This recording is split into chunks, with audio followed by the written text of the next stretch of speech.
Cable TV இருக்குது. அதிமுக ஆட்சியில மக்களுக்கு குறைந்த கட்டணத்தில் இந்த கேபிள் டிவி சேவை வழங்கப்பட்டு வந்தது. இன்றைய தினம் அந்த சேவை கொஞ்சம் கொஞ்சமா குறைஞ்சு போச்சு.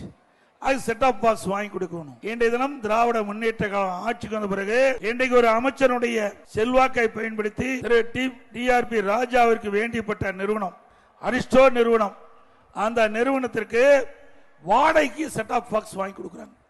அந்த வாடகை மிக மிக உயர்வு. அதுக்கு புதிய செட் ஆப் பாக்ஸ் வாங்கியே கொடுத்துடலாம். ஆக இதில் ஒரு மிகப்பெரிய ஊழல் நடக்குது. சுமார் 300 கோடி இந்த கேபிள் டிவி நிறுவனத்திற்கு நஷ்டம் ஏற்படும் தனியார் நிறுவனத்துக்கு கொடுத்தா. ஆக இந்த திமுக குடும்பம் இந்த கேபிள் டிவி நடத்துகின்ற காரணத்தினால அவர்கள் இந்த அரசு கேபிள் டிவியை முடக்க வேண்டும். அதற்காக இப்படி செயல்பட்டு கொண்டிருக்கிறாங்க.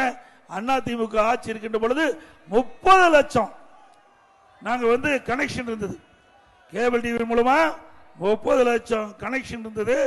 அதனால வருமானமும் கிடைத்தது. இன்றைய தினம் அது குறைஞ்சி 14 லட்சமா இணைப்பு தான் இன்னைக்கு கொடுத்திருக்கிறாங்க. மீண்டும் அதிமுக ஆட்சி நடந்தவுடனே குறைந்த கட்டணத்தில் கேபிள் டிவி சேவை மக்களுக்கு வழங்கப்படும்.